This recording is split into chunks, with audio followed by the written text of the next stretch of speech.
ಆಷಾಢ ಮಾಸದ ಹುಣ್ಣಿಮೆಯ ದಿನವನ್ನು ಗುರುಪೂರ್ಣಿಮೆ ಎಂದು ಆಚರಿಸಲಾಗುತ್ತದೆ.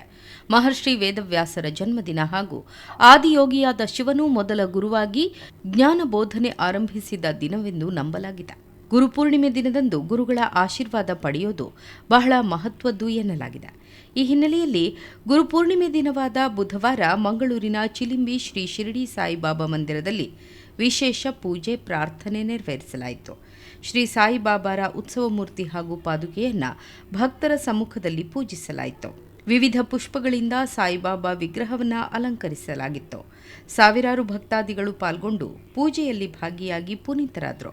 ಗುರುಪೂರ್ಣಿಮೆ ಹಿನ್ನೆಲೆಯಲ್ಲಿ ಅನ್ನ ಸಂತರ್ಪಣೆಯೂ ನಡೆಯಿತು. ದೇವಳದ ಆಡಳಿತ ಟ್ರಸ್ಟಿ ವಿಶ್ವಾಸ್ ಕುಮಾರ್ ದಾಸ್ ನೇತೃತ್ವದಲ್ಲಿ ವಿವಿಧ ವೈದಿಕ ಕಾರ್ಯಕ್ರಮಗಳು ನೆರವೇರಿದವು.